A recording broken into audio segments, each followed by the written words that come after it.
Bueno, pues vamos a comenzar entonces con otro tiempo de reflexión a través de las mujeres de la Biblia, que como lo hemos subtitulado, son enseñanzas de estas mujeres históricas, de estas mujeres pues de hace cuánto tiempo, enseñanzas de ellas para nosotras la mujer de esta época, que hemos visto a lo largo de todos los estudios de las mujeres de la Biblia, que no importa cuánto tiempo ha pasado, platicamos por ejemplo en el estudio de la esposa de Noah, no importa cuánto tiempo ha pasado, cuántas generaciones han pasado, cuántas cosas, cuántos eventos han acontecido, muchas veces vemos cómo se está repitiendo la misma historia de la antigüedad en nuestra época, y sin duda el Eterno siempre tiene preparada una enseñanza práctica, una enseñanza que podemos poner en práctica en nuestros tiempos,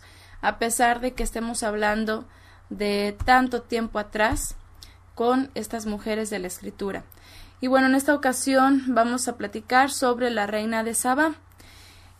Ustedes en sus Biblias van a encontrar la historia muy corta, por cierto, de esta mujer reina de su región, en Primera de Reyes capítulo 10 del verso 1 al 13 y en Segunda de Crónicas capítulo 9 del 1 al 12, ¿ok? Y bueno, les recuerdo sobre todo a quienes están escuchando las grabaciones y más si es la primera vez que nos escuchan, que toda la serie de Mujeres de la Biblia la pueden encontrar en la página web Cielos Nuevos y tierranueva.org. Y bueno, vamos a comenzar leyendo, entonces vamos a leer en Segunda de Crónicas, ¿sale? Vamos a leer el relato que está en Segunda de Crónicas, aunque es prácticamente lo mismo de Primera de Reyes. Y dice, la reina de Sabá oyó de la fama de Salomón y vino a Jerusalén con un gran séquito, con camellos cargados de especias aromáticas, oro en abundancia y piedras preciosas para probar a Salomón con preguntas difíciles. Cuando vino a Salomón, habló con él de todo lo que tenía en su corazón. O sea, cuánta cosa se le ocurrió o preparó para cuestionarle, todo se lo dijo, todo se lo preguntó. Y dice en el verso 2 que Salomón respondió a todas sus preguntas. Ninguna cosa hubo tan difícil que Salomón no le pudiese responder. Al menos en base a lo que ella conocía, en base a lo que ella traía de información, no hubo ninguna cosa que fuera difícil para el rey Salomón que no pudiese responder. La reina de Sabá vio la sabiduría de Salomón, la casa que había edificado, los manjares de su mesa, las sillas de sus servidores, la presentación y las vestiduras de sus siervos, sus coperos y sus vestiduras, y los holocaustos que él ofrecía en la casa del Eterno, y se quedó sin aliento. Imagínense una reina que está catalogada como una mujer que en su época era la mujer más poderosa, la mujer más rica, la mujer con un reino más impresionante, y se quedó sin aliento cuando vio el reino de Salomón, cuando vio la casa de Salomón. Imagínense cómo era ese lugar. Entonces dijo al rey en el verso 5, «Era verdad todo lo que había oído en mi tierra de tus cosas y tu sabiduría. Yo no creía sus palabras». Imagínense, era tanto lo que escuchaba sobre Salomón que dijo, yo tengo que ir a constatarlo en persona. Y no creía. Al principio seguramente ella decía, es que es imposible que una persona tenga tanta riqueza, que una persona tenga tanta sabiduría. Eso es prácticamente imposible. Entonces dice en el verso 6, yo no creía sus palabras hasta que vine y mis ojos lo han visto.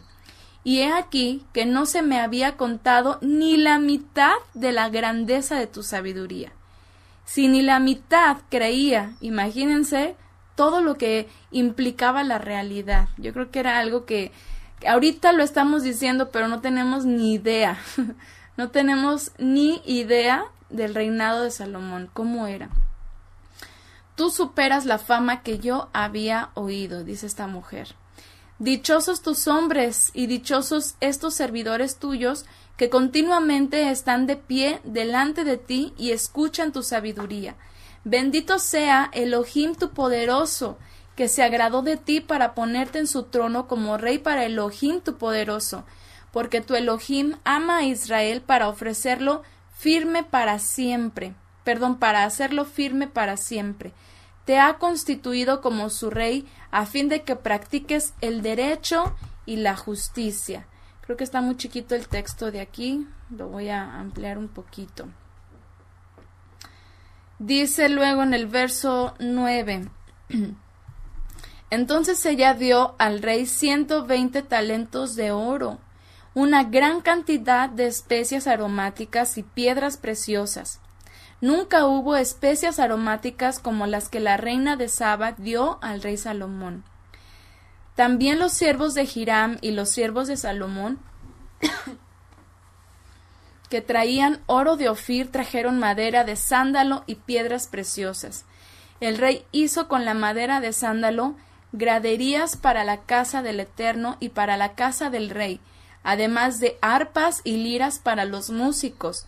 Nunca antes en la tierra de Judá se habían visto cosas semejantes. ¿Se imaginan nada más? Nunca se habían visto cosas semejantes. El rey Salomón dio a la reina de Sabá todo lo que ella quiso pedirle, todo. Imagínense, cualquier cosa que esta mujer le pidió, el rey Salomón dijo, es tuyo. Más de lo que ella había, fíjense, más de lo que ella había llevado al rey. O sea, no se habían visto cosas semejantes como las que la reina llevó a Salomón, pero Salomón le dio más de lo que ella había llevado. Entonces ella se volvió y regresó a su tierra con sus servidores. Y bueno, esto es todo lo que tenemos en la escritura con respecto a la reina de Saba. Les digo, los dos relatos de Reyes y de Crónicas son prácticamente iguales. Y no se dice más, no se dice en detalles, no se dice cuánto tiempo estuvo, no se dice cuál era su intención verdaderamente o cuál fue después su intención. No se dice nada más, no podemos encontrar muchos rasgos sobre su personalidad. Así que, así como lo vemos en la escritura, así en los diferentes textos que se habla de esta mujer, que es en el Corán, que es en la cultura etíope, y que pues muchas culturas han hablado de esta visita misteriosa, de esta reina misteriosa, que no se sabe exactamente su origen, pues hay muy poco que hablar de ella prácticamente. Sin embargo, pues vamos a tratar de rescatar lo más que se pueda. La historia de su visita al rey Salomón se ha reconocido dentro del año 980 y 992 antes del Mesías. Algunos aseguran que fue por ahí del 980, otros que fue en el año 992. Bueno, ya saben las discrepancias con respecto a las dataciones. Pero lo que sí se sabe es que en Etiopía y en el Yemen había un reino que abarcaba todas esas regiones desde Etiopía hasta Arabia Saudita, que era muy próspero, que era un reino muy importante, que era un reino muy poderoso también, que lo gobernaba una mujer y que era de la época del rey Salomón. Entonces, hay vestigios históricos que sí nos alcanzan a confirmar algo acerca de esta mujer, pero todavía hay algunos puntos con los cuales se especula, como su origen, como su nombre, por ejemplo, porque no vemos en la escritura su nombre. En el Corán le llaman de alguna forma o la identifican de alguna forma, en las escrituras de Etiopía también la identifican con su nombre que pues según la tradición tenía. Y bueno, este nombre, según la tradición, era de Maqueda, como lo tenemos por acá. En la narración bíblica, por alguna razón, se omitió el nombre de este personaje. Dentro de la tradición etíope se le ha llamado con el nombre de Maqueda. También se le conoce como Bilquis o Balquis, la árabe, ¿sí? Vamos a ver más adelante que esta mujer era descendiente de árabes y que reinó, que gobernó muchas tierras. Fue una mujer muy poderosa. La historia etíope también asegura que la reina Maqueda era descendiente de árabes, que a su vez fundaron el reino. Fíjense su genealogía. Dice que era hija de Yashrea, hijo de Al-Jaret, hijo de Kais, hijo de Saifi, hijo de Saba o Sheba o Shaba, que fue el nombre que llevaron algunos descendientes de Noah. Por cierto, se les cuenta, como los primeros progenitores de las tribus y un distrito etíope, eso es lo que dice el diccionario, siendo conocido su pueblo como los sabeos, que también lo pueden encontrar dentro de la escritura. Y bueno, vamos a ver algunos datos arqueológicos que son bastante interesantes, que es bueno que lo conozcamos, pues para al menos tratar de ampliar un poquito lo que podemos aprender de esta mujer, de este personaje, para entender también un poco de la grandeza del reino que ella poseyó, que realmente fue algo sorprendente en su época, y pues sobre todo para poder imaginar un poquito cómo sería el encuentro entre estos dos personajes, pues tan poderosos y tan sabios, porque al final de cuentas esta mujer también a leguas se nota que tenía una sabiduría pues que era diferente, o no por medio de, no como el común del promedio de las mujeres, ¿no? Y bueno, les voy a leer por acá los datos que estuve compilando sobre la historia de este personaje. Dice que el templo más antiguo de la península arábiga, llamado Mahram Bilqis o Palacio de la Reina de Saba, se encontraba en Marib, al sur del actual Yemen. Esta ciudad, que fue construida entre el siglo I antes del Mesías y el siglo II antes del Mesías, se cree que fue la capital del reino. Ubicada en una situación estratégica, Saba floreció a través del comercio de mercaderías tanto de Asia como de África, incluyendo el café de la región etíope de Kefa. La ubicación del reino mencionado en la Biblia ha sido largamente disputada y hay muchos datos arqueológicos que algunos aseguran que en diferentes lugares es donde se encontraban vestigios del reino de esta mujer. Entonces se disputa mucho del lugar verdadero, ¿no? Los arqueólogos no tienen ninguna duda de que el reino estaba situado al sur de Arabia. De acuerdo con el trabajo medieval etíope Kebra Nagast, Sheba se encuentra en Etiopía. Unos dicen que está en el Yemen, otros dicen que está en Etiopía. De acuerdo con en ruinas, dice, ruinas en muchos otros países, entre ellos Sudán, Egipto, Etiopía e Irán, se han acreditado como Sheba, pero con solo una evidencia mínima. Y bueno, por acá les pongo unos mapas en donde aparentemente era todo lo que abarcaba el reino de esta mujer. Y como ven, algunos dicen que aquí era Sheba, que aquí era la capital del reino de Sheba, aunque algunos dicen que estaba por acá en Etiopía. Algunos dicen que estaba aquí, otros dicen que estaba acá. Pero bueno, son algunas discrepancias que están por ahí con la arqueología, porque no ha habido la oportunidad de hacer un estudio pues más detallado, no ha habido la oportunidad de seguir con la investigación. Entonces, bueno, por otro lado, hay científicos que aseguran que la reina de Sheba era la misma faraona Hatshepsut, está difícil este nombre, Hatshepsut, no solo por algunas dataciones arqueológicas e históricas, sino también por comentarios del historiador Flavio Josefo del siglo I, quien llama a la reina de Sheba reina de Etiopía y Egipto. Bueno, la reina de Sheba realmente es un mito para muchas personas. Es un mito totalmente toda su historia, y de hecho es una de las historias o narraciones que los incrédulos suelen tomar para desacreditar la escritura, porque dicen, pues no hay algo que compruebe que existió esta mujer. De hecho, yo me podría atrever a decir que con los pocos datos históricos y arqueológicos que se han encontrado hasta ahora, hay todavía más evidencias de su existencia de ella, como lo vamos a ver más adelante, que de la reina Esther, la verdad. De la reina Esther en la cultura persa no se habla nada de ella, pero al menos en la cultura etíope tenemos algunos datos, y seguramente esta mujer, después de su visita con Shlomo, al regresar a su lugar, pues empezó a contar todo lo que había vivido en ese lugar, en Israel, en lo que era la tierra en ese entonces, y pues se quedaron plasmadas sus historias, aunque hay mucha tradición oral, tanto por el lado etíope como por el lado árabe, hay mucha tradición oral, entonces de pronto como que hay que tratar de distinguir eso sí, el mito de la realidad, porque ya han mezclado tanto, ha sido algo tan sorprendente y ha sido causa de mucho interés para muchas personas, que incluso ya se ha mezclado realidad con mito.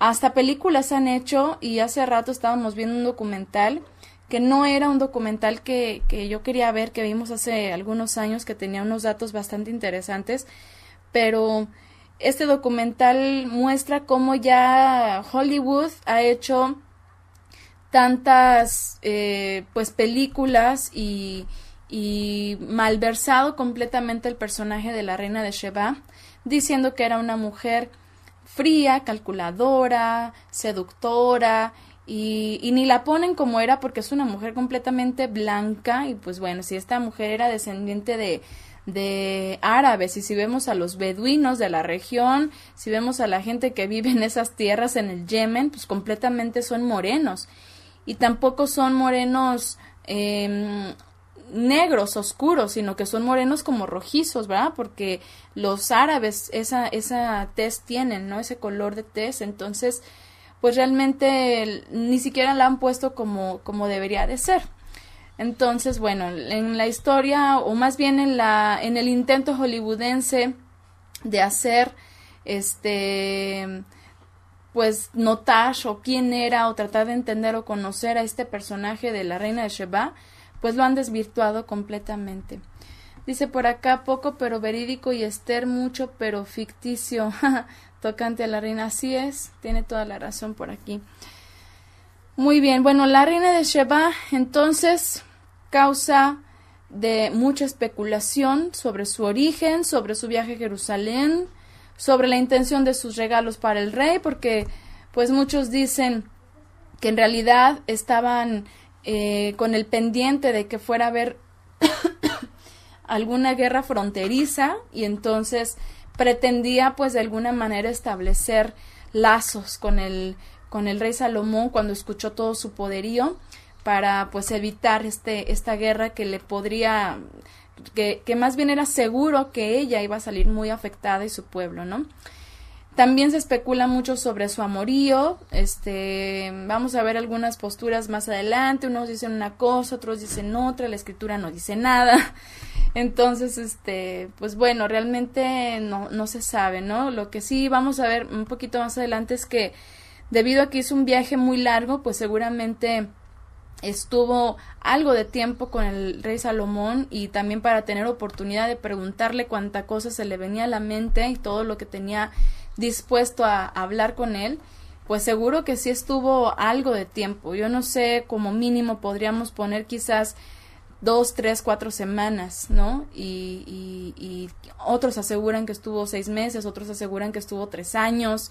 Bueno, finalmente es mucha especulación, ¿no? Pero bueno, se especulan muchísimas cosas. No hay, aún en nuestra época, suficientes datos arqueológicos de este personaje, ya que en lo que fue el reino de Maín, que es algunos lo sitúan más que fue en el Yemen, pues no está permitido hacer las excavaciones por razones políticas. Entonces, pues nos quedamos un poquito con falta de evidencias, ¿no? Pero lo poco que se ha encontrado hasta ahora, pues ha sido de gran ayuda, y es lo que ha dado a luz todo lo que les voy a platicar ahorita, que en realidad yo fui compilando de diferentes sitios que se encargan de evidenciar la historia de culturas muy antiguas, de los egipcios, de los etíopes también. Entonces, bueno, encontré datos muy interesantes que les voy a platicar. Las leyendas etíopes cuentan que hubo un hombre mercader llamado Tarmín, que al volver de un viaje de comercio a la tierra de Judea llevó información sobre la grandeza y sabiduría del rey Shlomo. La reina de Sheba quedó sorprendida con todo lo que escuchó y fue que decidió emprender un viaje para corroborar por ella misma lo que se decía de Salomón. Aún se conserva un libro, hasta la fecha se conserva un libro conocido como Libro Sagrado de los Reyes o Quebra Negast. En él se habla de la historia de la reina de Sheba y se le conoce como Madre de Etiopía, así se le conoce a esta mujer. Según el libro, la reina de Sheba no estuvo de paso a visitar a Shlomo, o sea, no llegó nada más de, ya lo conocí, ya platiqué con él, una comida y ya me regreso, o sea, realmente hizo un viaje bastante largo como para nada más llegar y despedirse. Este viaje constaba de más de 1,000 kilómetros hasta Jerusalén, el cual duraría alrededor de 6 meses con su caravana, e implicaría pasar por territorios muy hostiles. Imagínense esas tierras, ¿no? Muy, con muchísimo calor, la falta de agua, bueno. Entonces dice este libro que la reina estuvo 6 meses con Shlomo, otros relatos aseguran que estuvo 3 años, como les decía, y entonces dicen que surgió un amorío entre ellos. Ahí ponen sus teorías, diferentes teorías, que en realidad ella fue la que lo sedujo a él, otros dicen que no, que él como era bien mujeriego, la sedujo a ella, y bueno, un montón de cosas que... El libro se llama, bueno, lo conocen como Libro Sagrado de los Reyes o Quebra Negast. Se los voy a poner por acá para que si quieren lo busquen y le den una checadita. Digo, al menos lo poco que se rescata son extractos, ¿no? del libro. Yo no sé si esté todo el libro en la web, lo dudo mucho, pero bueno, para que puedan al menos ponerle así en el buscador y vean todos los extractos que hay de ese libro. Entonces, bueno, hizo un viaje muy largo. Supuestamente tuvieron una relación amorosa. Esta mujer, dicen por ahí la leyenda, porque la verdad es que yo los tomo como leyendas y yo se los voy a presentar como cuenta la leyenda, porque pues es mucho tradición oral, aunque los etíopes y los árabes lo toman como, así como el judío toma el Talmud, que bueno, pues los hajamim dijeron, hagan de cuenta aquí, porque pues es pura tradición oral. Pero bueno, entonces tuvieron un hijo que supuestamente esta mujer quedó embarazada en su última noche, o al menos en sus últimas noches en estancia con el rey Salomón, y cuando regresa a su reino pues estaba ya embarazada, y 9 meses adelante pues ya dio a luz un hijo, y le pusieron por nombre déjenme les pongo, bueno, aquí les puse un mapa que se me olvidó mostrarles. Le pusieron por nombre Ibn el Hakim, que significa hijo del sabio, quien gobernó bajo el nombre de Menelik. Aquí les puse un mapa en donde se ve las rutas que pudo haber tomado esta mujer. Como les digo, algunos creen que Aksum, la capital del reino, estaba en Etiopía. Algunos datos indican que estaba en el Yemen. Yo me inclino a que estaba en el Yemen, y también por su ascendencia, que era árabe, era muy probable esto. Y bueno, algunos piensan que tomó esta ruta, que se fue por el Mar Rojo hasta llegar a Jerusalén. Y bueno, la otra postura es que del Yemen viajó directo hacia Jerusalén, ¿no? Por esta vía. Y bueno, están esos datos, ¿no? Pero finalmente pues fue un viaje bastante largo.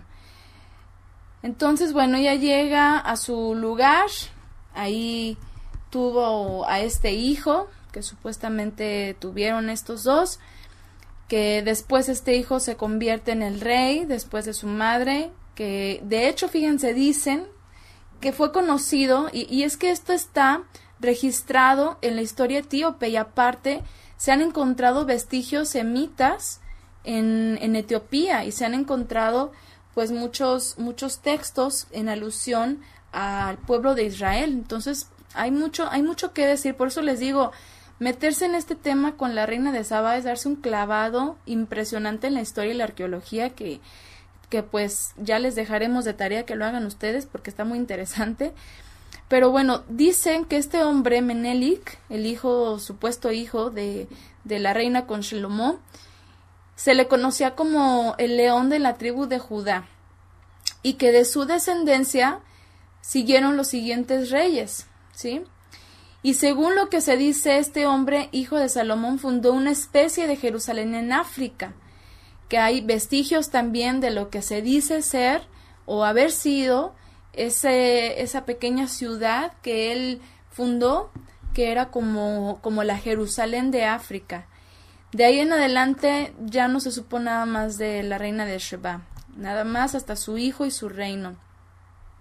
Sí, eso es algo que se dice muy comúnmente, que tuvieron un hijo, y bueno, ahorita lo vamos a mencionar porque, fíjense, su ciudad, la ciudad que ella estuvo gobernando, duró aproximadamente 1500 años después todavía de cuando ella visitó al rey Shlomo, hasta el siglo VI de nuestra era. Los escritos sobre la leyenda datan de los siglos 13 o 14.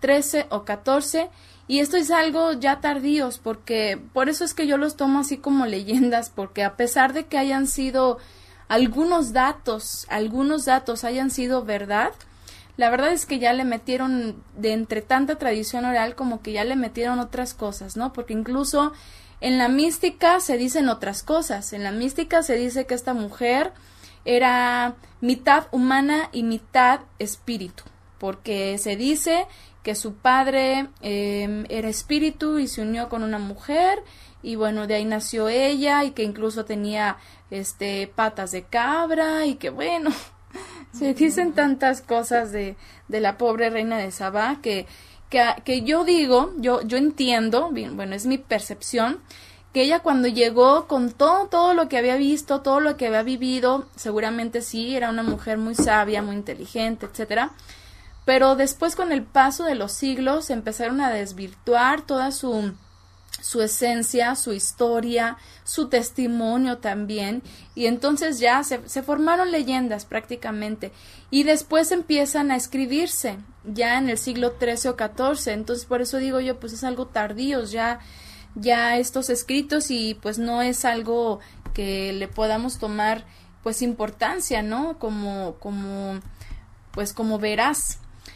Y fíjense, ustedes habrán escuchado seguramente que en las leyendas judías también se dice que esta mujer quedó tan impresionada con el reino de Shlomo que se hizo monoteísta y que empezó a servir al Elohim de Israel, y por esa afirmación y por los vestigios que se encontraron y bueno, muchas cosas por ahí, se cree que de ella y de su descendencia con Salomón, que es este hijo que mencionamos, vienen los que hoy se conocen como falashas, que son los judíos etíopes. Y de hecho hay una película que bueno, cuando estábamos con nuestra idea sionista de regresar a Israel y todo este asunto, y que ya saben ustedes, llegamos a verla. Está bonita porque pues está muy conmovedora, ¿no?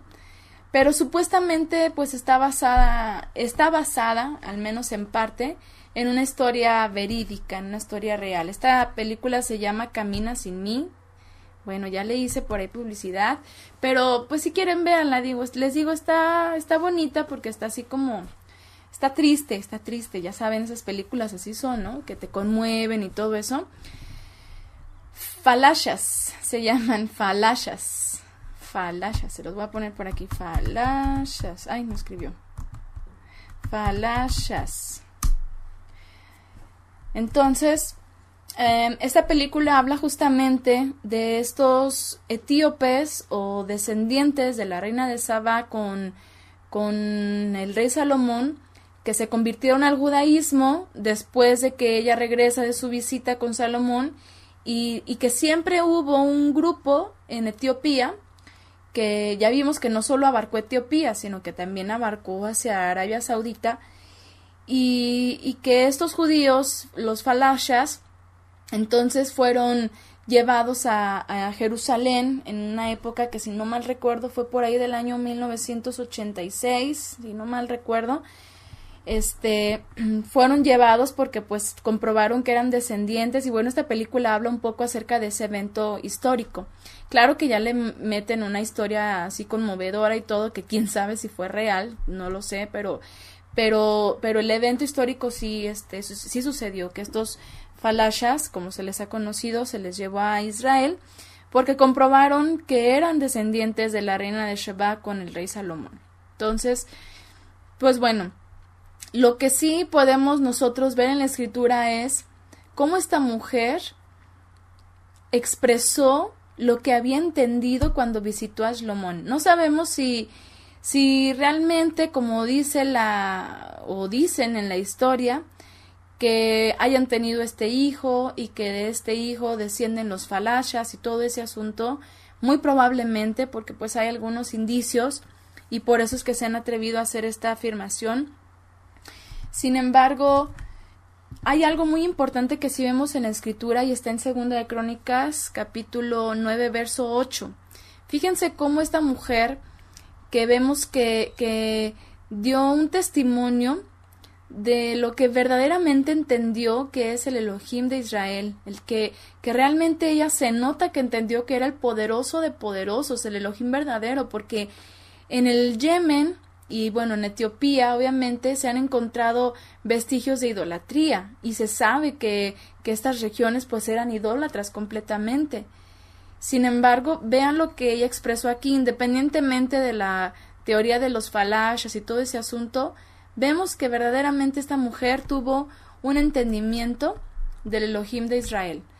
Dice: bendito sea Elohim tu poderoso, que se agradó de ti para ponerte en su trono como rey para Elohim tu poderoso, porque tu Elohim ama a Israel para hacerlo firme para siempre. Te ha constituido como su rey a fin de que practiques el derecho y la justicia. Y bueno, yo también creo por otra parte que el Eterno estaba usando a esta mujer para... Sí, Oli, sí te vemos como Oli.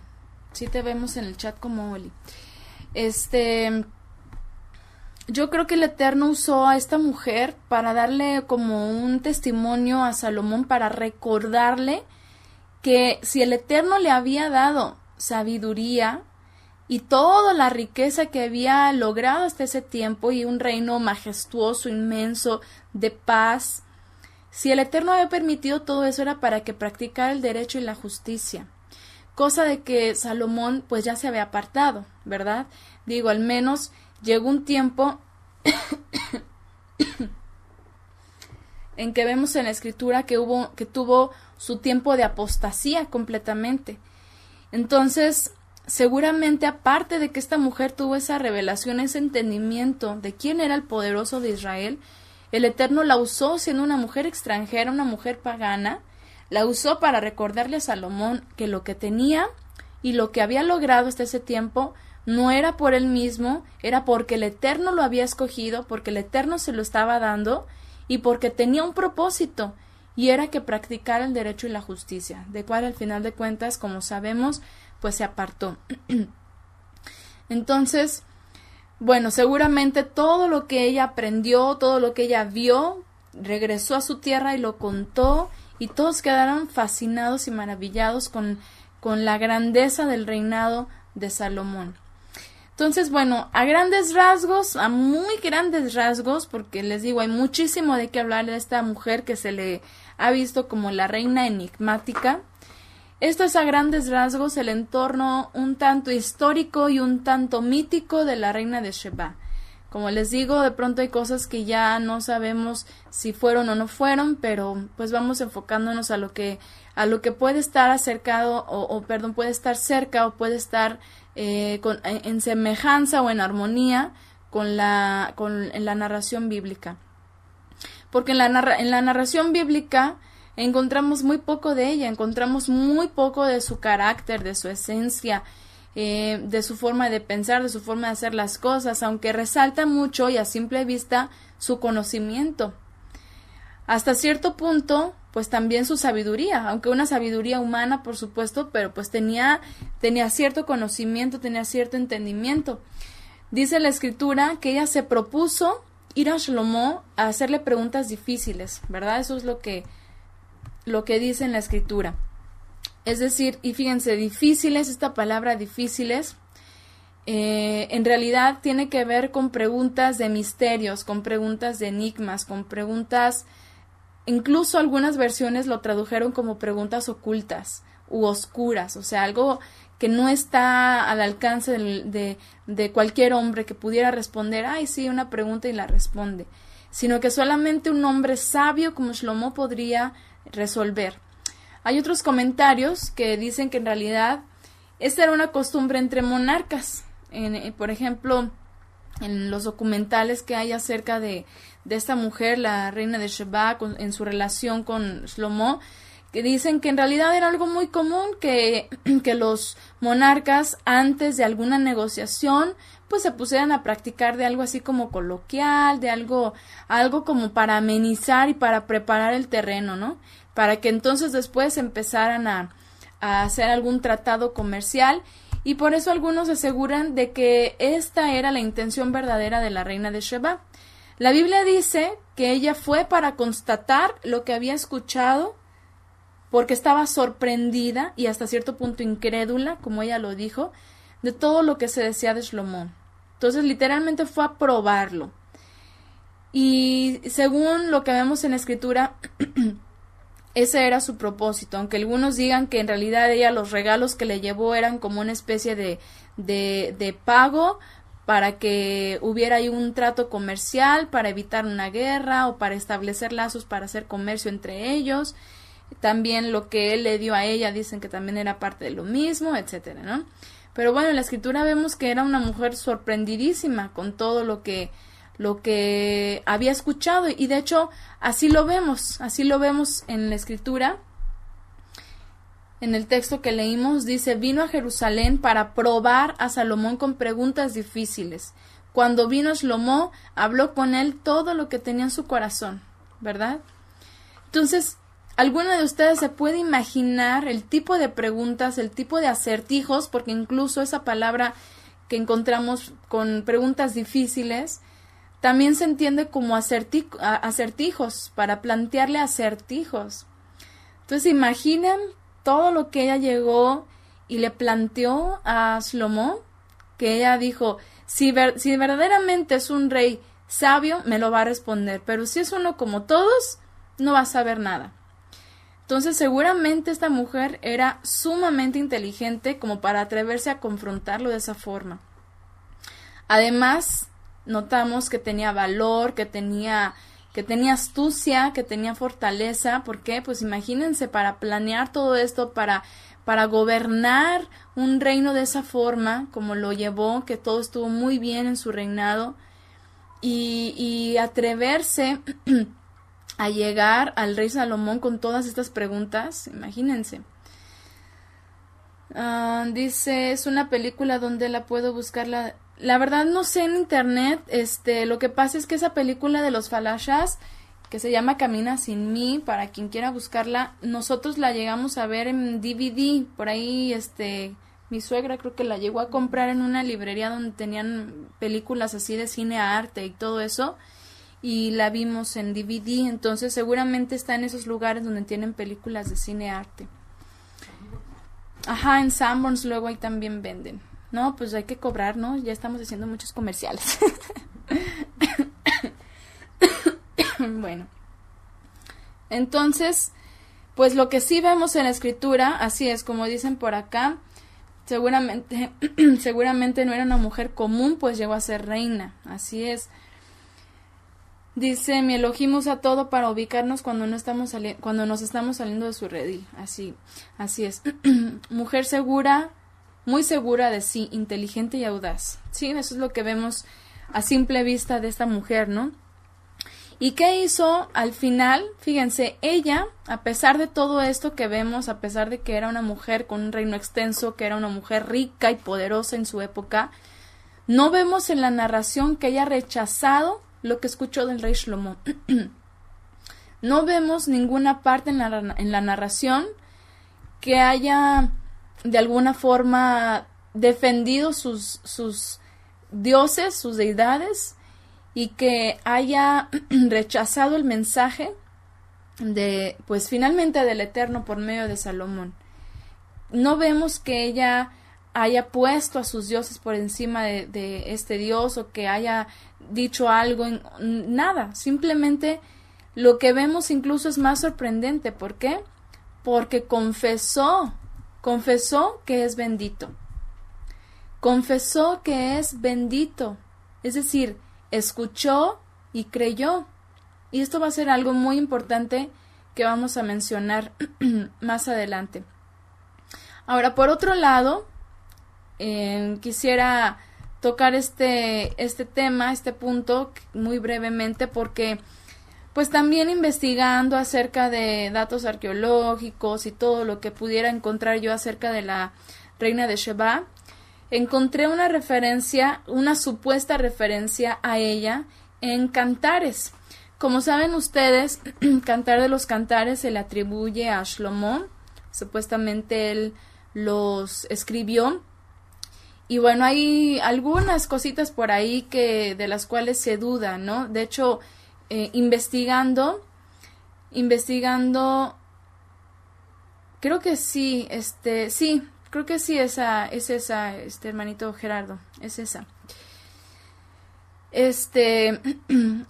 En realidad, si investigamos, no concuerda la narración de Cantar de los Cantares con la época con la que se dice haber sido escrita. Ok, por ahí tienen el dato, ya le encontró el hermano en YouTube. Está como Ser Digno de Ser, Vete y Vive. Van a ver por ahí esta película. Entonces, no concuerdan algunos datos históricos, algunos datos, sobre todo en la redacción del libro de Cantar de los Cantares, con la época de Shlomo. Entonces, hay algunas discrepancias también por ahí en cuanto a su autenticidad, o al menos de que haya sido escrita por Shlomo. Pero bueno, el caso es que, aparte de esa duda que está por ahí de que la haya escrito, o que haya escrito Shlomo todo esto, gracias hermano por el enlace, por ahí lo puso en el chat para quienes quieran checarla después, no se me vayan a ir ahorita a ver películas, ¿sí? Espérense tantito, Entonces, bueno, como les digo, está esa duda de la autenticidad como Shlomo, como autor del Cantar de los Cantares. Sin embargo, muchos se atreven a afirmar que cuando Shlomo llama a la mujer sulamita, se está refiriendo a la reina de Sheba. ¿Ok? Eso es lo que ellos aseguran, o algunos aseguran, que cuando dicen Cantar de los Cantares, mi amada, la Shulamita, bueno, está en Cantares 6:13, no se los puse por acá. Ok, gracias, por acá nos están poniendo el texto. Vuélvete, oh Sulamita, vuélvete y te miraremos. ¿Qué veréis en la Sulamita? Ella será como una multitud de tabernáculos. Bueno, vamos a ver yo les voy a compartir mi deducción. Obviamente, pues caben muchas posibilidades, pero yo les voy a compartir mi deducción y les voy a decir por qué. En realidad, Shulamit, como lo vemos en hebreo, es más un nombre, es como un diminutivo derivado de Shlomit. ¿Se acuerdan que vimos a este personaje, estos dos personajes llamados Shlomit, que fue una de Levítico y otra de la época de Zorobabel, la hija de Zorobabel? Bueno, este nombre Shlomit, su diminutivo o la forma de llamarle como con cariño es Shulamit. ¿Ok? Shulamit.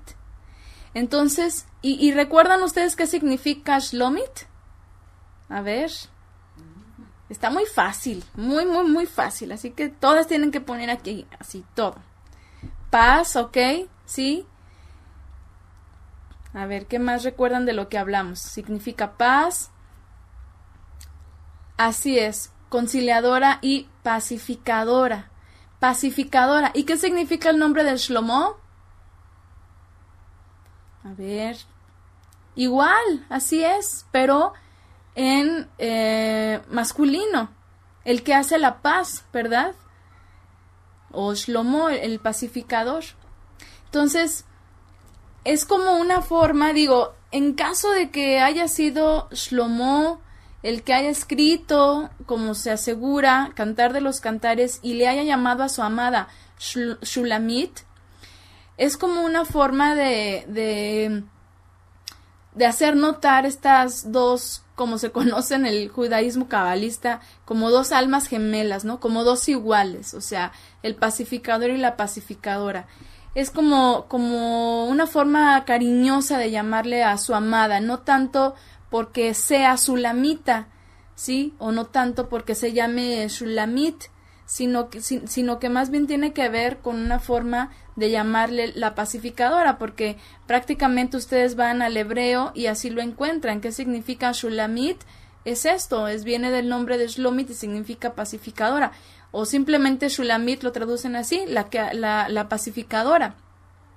Entonces, lo toma como, el autor lo toma como haciendo referencia a su amada, que es pacificadora. Ok, ya lo puso en Facebook el hermano Gerardo, muy bien. Entonces, así como también podría expresar el nombre de Shlomo, siendo de que sí él fue el autor, ¿no?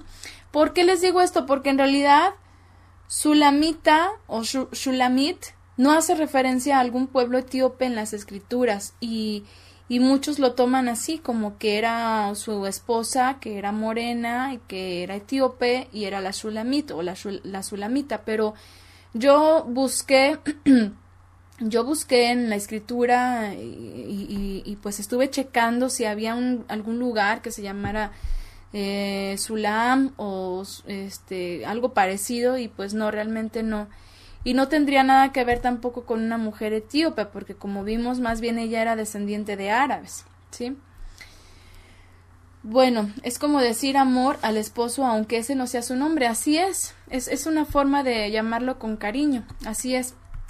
Entonces, bueno, ya comentando esto, vamos entonces a ver lo que dijo nuestro Señor Yeshua, nuestro Adón Yeshua, con respecto a esta mujer, de la cual no se conoce su nombre, pero imagínense el privilegio. Y bueno, esto es algo que a mí me confirma, por supuesto, de que esta historia existió, de que todo esto que pasó, que vemos en la escritura, es verdadero. ¿Por qué? Porque Yeshua lo refirió, porque Yeshua tomó esto como un ejemplo. Y fíjense, ustedes van a encontrar en Mateo, capítulo 12, verso 42, y Lucas, capítulo 11, verso 31. Vamos a leer lo que dice en Lucas, capítulo 11, verso 31. Dice: la reina del sur se levantará en el juicio con los hombres de esta generación, y los condenará, porque ella vino de los fines de la tierra para oír la sabiduría de Salomón, y he aquí más que Salomón en este lugar. Imagínense nada más, de entrada la reina del sur, lo que nos apunta más al Yemen, ¿verdad? Esta mujer que viajó tanto, dice, vino de los confines de la tierra. Obviamente estamos hablando de los confines de la tierra de Israel, de la época de Salomón, por supuesto, y fue hasta ese lugar a pasar todo lo que tenía que pasar. Imagínense, en caravana, en esos lugares desérticos tan pesados, y aún así, por lo poco que había escuchado de Salomón, se atrevió a viajar para constatarlo en persona, y no solamente eso, sino que quedó plenamente convencida de que era poco lo que había escuchado en comparación a lo que era realmente. Y entonces, ¿por qué, pregunta Yeshua, que la reina de Sheba acusaría a esa generación? En el relato de Lucas 11:31, antes de ese versículo, y de Mateo 12:42, antes de ese versículo, vemos que Yeshua está hablando de que el pueblo de esa generación o los líderes estaban demandando señales, ¿verdad? Fíjense, vamos a leerlo, Lucas. Vamos a leerlo como dice en Lucas. Vamos a leer desde el verso 29. Dice, y apiñándose las multitudes, comenzó a decir, esta generación es mala, demanda señal, pero señal no le será dada sino la señal de Jonás. Dice, porque así como Jonás fue señal a los ninivitas, también lo será el Hijo del Hombre a esta generación. Y entonces es cuando dice, la reina del sur se levantará en el juicio con los hombres de esta generación y los condenará. Los condenará. Ustedes saben que a Yeshua, antes de este texto, se le cuestionó que los milagros que él hacía, lo hacía por Belcebú, ¿verdad? No creían que sus milagros, que lo que él hablaba, que lo que él hacía, todo lo que incluso estaban viendo con sus propios ojos, como lo vimos hoy en la mañana con mi esposo. O sea, están viendo cómo ese hombre que nació ciego y ya grande y ciego y de pronto ve, o sea, no pueden creerlo, hasta dicen, no, se estaba haciendo el ciego. Se estaba haciendo el ciego y no era verdad que estaba ciego, en realidad nomás le hacía el cuento. Y ya ahorita ya de pronto ve, ¿verdad? Y imagínense, o sea, viendo, por eso Yeshua muchas veces les decía, hipócritas, generación maligna, porque realmente no tenían un corazón genuino para recibir el mensaje y para ver todo lo que el Eterno estaba haciendo por medio de Yeshua. Por eso Yeshua también dijo que esa Jerusalén que no quería aceptar el mensaje, que apedreaba a sus profetas y que rechazaba a los que son enviados, esos líderes, sobre todo los líderes que no querían aceptar ese mensaje, realmente no habían entendido, dijo él, el tiempo de su visitación. No habían entendido lo que el Eterno estaba haciendo en su época. Todavía creían que Yeshua no era el Mesías y que tenían que esperar uno al estilo sionista. Aquel Mesías que los iba a poner a luchar y todo ese asunto contra los romanos. Pero realmente ya se estaba manifestando la salvación del Eterno en Israel. Muchos ya estaban dando testimonio desde Simeón, ese hombre que lo vio cuando nació y que dijo, ahora sí puedes llevarte a tu siervo porque tú dijiste que no vería muerte hasta que viera tu salvación. Hannah también, ¿verdad? Lo vimos cuando vimos acerca de la vida de Hannah, la profetisa. También ella testificó de este Mesías que había visto nacer. Dicen por acá, actualmente igual se los muestra uno escrito en la palabra y prefieren hacer caso a los hombres y no al Eterno. Así es. Así está desde la época de Yeshua hacia acá. Seguimos igual. Entonces Yeshua dice, la reina del sur va a levantarse en el juicio y los va a condenar a toda esta generación porque hay uno más grande que Salomón y ni así pueden entender. Esta mujer viajó miles de kilómetros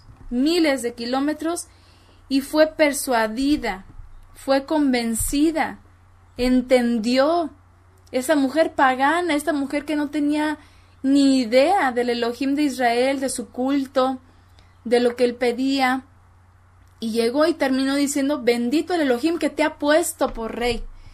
Pero el pueblo, los líderes que se decían ser descendientes de Abraham, que tenían la Torá, que la enseñaban, que según ellos la practicaban, no fueron capaces de decir, bendito el que viene en el nombre del Señor. Entonces, imagínense, por eso dijo Yeshua, esta mujer los va a condenar, porque esta generación no aceptó que hay uno más grande que Salomón.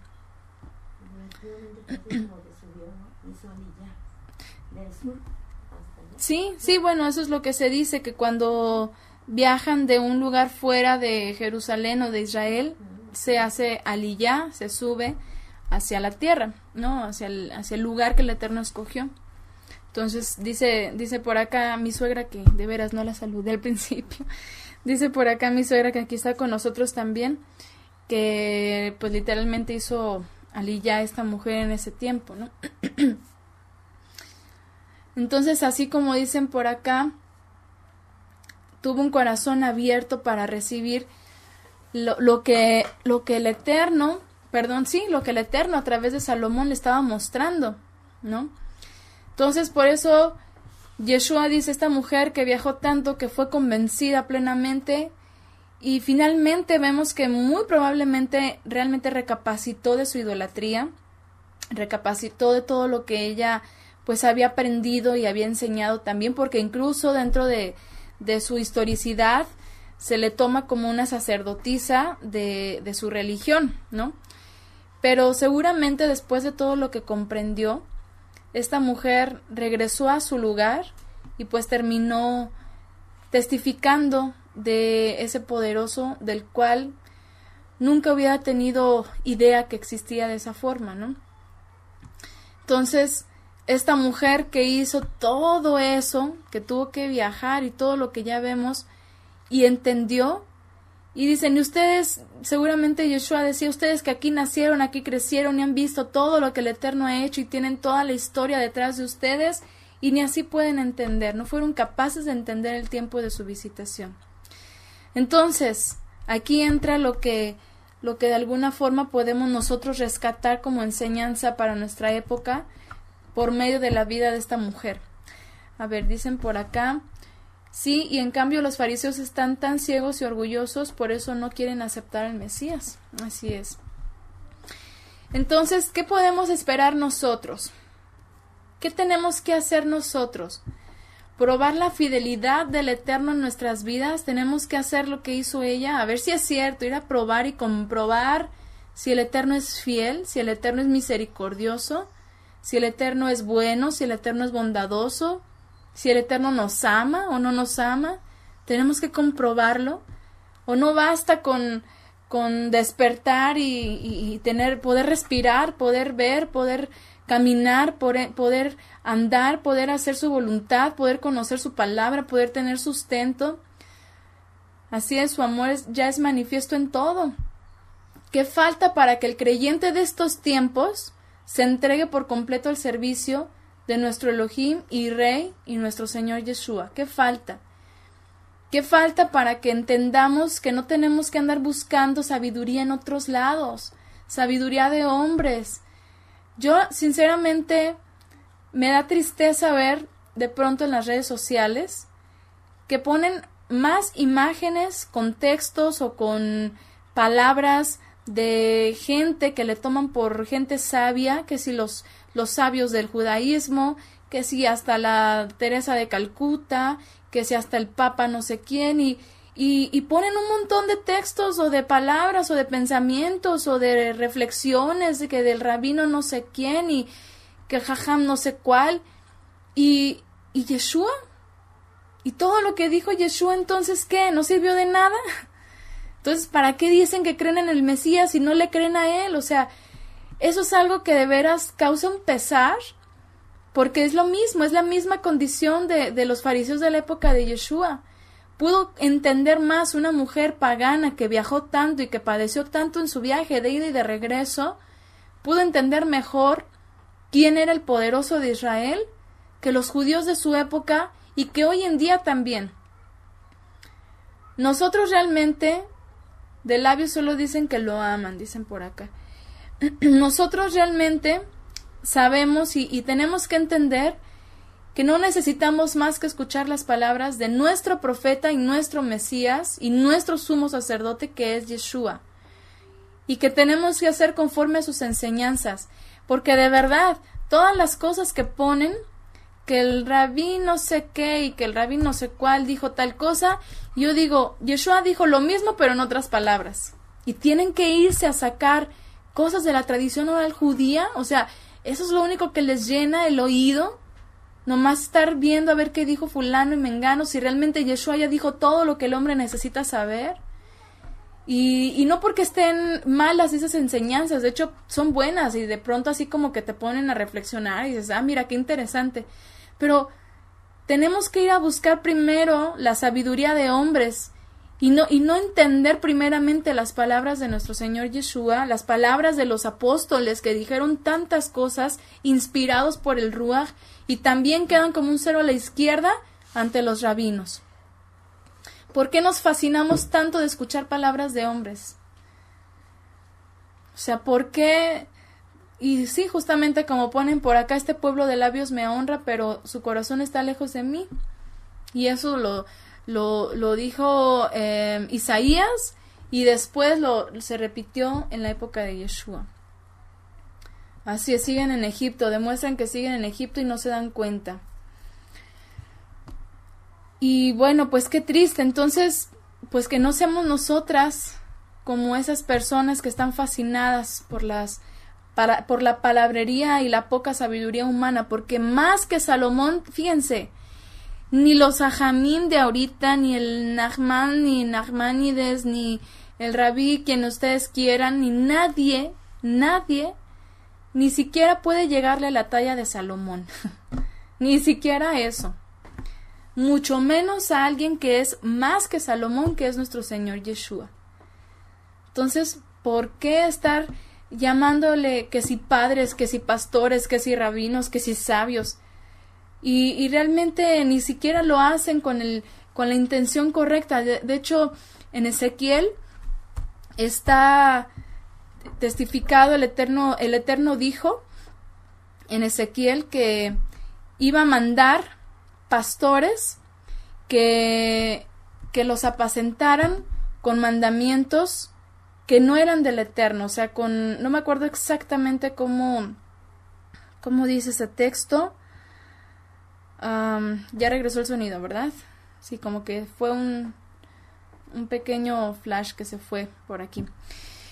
No recuerdo muy bien cómo dice en Ezequiel acerca de que el Eterno mandaría a hombres que los pastorearon con mandamientos de hombres, con mandamientos no buenos, dice así. A ver, las que tienen por ahí la concordancia, si me pueden ayudar a buscar donde dice mandamientos no buenos, así dice, para leer el texto, porque toda esta gente, todos estos que se hacen llamar líderes religiosos, en realidad están guiando a la gente con mandamientos no buenos, mandamiento sobre mandamiento, interpretación sobre interpretación, y que el fulano dijo, que el fulano también dijo, y así se la pasan.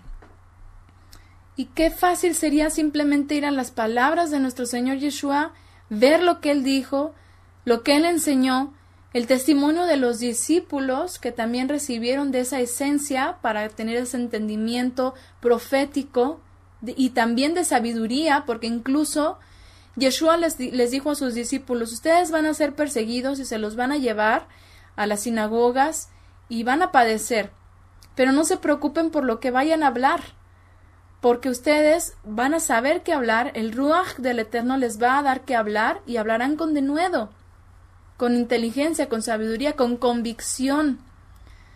Entonces, no tenemos que andar primeramente buscando en otros lados, sino que en realidad en la Escritura tenemos todo lo que necesitamos y a partir de ahí el Eterno sigue añadiendo esa sabiduría y ese entendimiento de su palabra de una forma personal a cada uno de los que estamos buscando al Eterno para que entonces podamos hacer su voluntad. A ver... No, Jeru, ese no es uno que dice así, mandamientos no buenos. Ya no me acuerdo bien todo cómo dice, pero sí creo que está en Ezequiel, que dice que mandará a, no sé si dice líderes o no, creo que dice pastores, que los pastoreen con mandamientos no buenos, pero bueno, déjenme ver si así rápidamente yo lo encuentro acá. Ajá. Es en Ezequiel 20:25. Ezequiel, ajá. Fíjense cómo dice. Se los voy a copiar. Se los voy a copiar aquí en el pizarrón. Dice en Ezequiel 20:23, dice, también les alcé yo mi mano en el desierto, jurando que los esparciría entre las naciones y que los dispersaría por las tierras, porque no pusieron por obra mis decretos, sino que desecharon mis estatutos y profanaron mis días de reposo, y tras los ídolos de sus padres se les fueron sus ojos. Por eso yo también les di estatutos que no eran buenos, y decretos por los cuales no podrían vivir. Por eso en la época de Yeshua era tal la carga religiosa, la carga de las interpretaciones de hombres, que dice, ni siquiera los mismos fariseos podían guardar las ordenanzas de sus padres, ni siquiera con el puro meñique podían cargar algo, ¿verdad? O sea, realmente ya había llegado un punto tan exagerado que también dice, ni dejan entrar ni entran, o sea, hacen a los que entran más doblemente merecedores del infierno por todas las cargas que les imponen. Y bueno, así vemos otros versículos, Ezequiel 5:6, Ezequiel 35:10, donde habla acerca de los falsos pastores que guiaron mal al pueblo de Israel, y bueno, eso lo vemos durante prácticamente toda la época del pueblo de Israel, siempre tuvo sus caídas levantadas, pero al final, para eso vino Yeshua, para eso vino. Entonces, por eso dijo Kefa, ¿a quién iremos? ¿Al Rabí Nachman de Breslev? ¿O a quién iremos si solamente él tiene palabras de vida eterna? Vamos a seguirnos basando en lo que dijo el Jajam D.A. Ben H, o sea, Jaim, o sea, y lo toman por Jajam. No, el único Jajam, el único Rabí, el único maestro, el único sabio entre los hijos de los hombres de esta tierra es Yeshua, que también a su vez vino del Padre, vino de los lugares celestiales, allá regresó, y quiera el Eterno que allá también nos permita llegar. Entonces, bueno, pues como conclusión, que nuestro Adón Yeshua tenga misericordia de esta generación, porque también estamos en las mismas condiciones, ¿verdad? En las mismas condiciones que estaba Yeshua con los líderes de su época. Que aunque a lo mejor no hayamos visto tantas cosas como lo vieron los propios líderes, pero que seamos como la reina de Saba, que con lo poco, porque digo lo poco porque realmente es muchísimo lo que pudiéramos experimentar de la majestad del Eterno, pero al menos con lo poco que humanamente podemos entender hasta ahora, con todo lo que el Eterno ha hecho en nuestras vidas, que al menos eso sea suficiente para que nuestra fe permanezca en Él, para que nuestro deseo de obedecerle sea genuino, para que seamos oidores y hacedores, para que seamos servidores en espíritu y en verdad. Por eso al principio comencé con esos cantos. Yeshua, testigo fiel, Apocalipsis 5. Él es el testigo fiel, necesitamos más testigos. Él y la Torá, dice Isaías, a la ley y al testimonio, quien no dijere como esto, conforme a esto, no le ha amanecido. Quien necesite seguir yendo a ver lo que dice el Jajam, pues que vaya, no le ha amanecido. Yeshua ya habló y Él es la luz de este mundo. Él dijo todo lo que se tiene que decir. Ninguna otra palabra es una palabra de sabiduría mientras no venga de nuestro Señor Yeshua. Y todo lo que desprende las enseñanzas de nuestro Señor Yeshua, todo lo que podemos aprender a través de Él, nos incita también a nosotras a hacer luz a las personas que no conocen, pero no a desviarnos por la fascinación de lo que dice el Jajam, el Rabí y el pastor. Así que sigamos pidiéndole al Eterno también que nos tenga a bien entrar en su paciencia, seguir creciendo, seguirnos fortaleciendo en la fe, que tenga misericordia de todos nosotros y nos ayude a seguir perseverando unidas a la vid, a Yeshua, porque separadas de Él nada podemos hacer, nada absolutamente. Así que vamos a concluir con esta reflexión y darle gracias al Eterno por el testimonio que nos da en su palabra, porque nos demuestra una vez más que no necesitamos a nadie ni a nada fuera de lo que Él nos ha dejado en su escritura y del testimonio que hemos encontrado a través de su Hijo Yeshua, al cual esperamos de regreso, y no a una tierra que algún día va a pasar, no a una tierra que con el fuego se va a quemar, sino a una morada celestial que tenemos preparada y que el Eterno nos permita algún día poder tener acceso a esos lugares celestiales.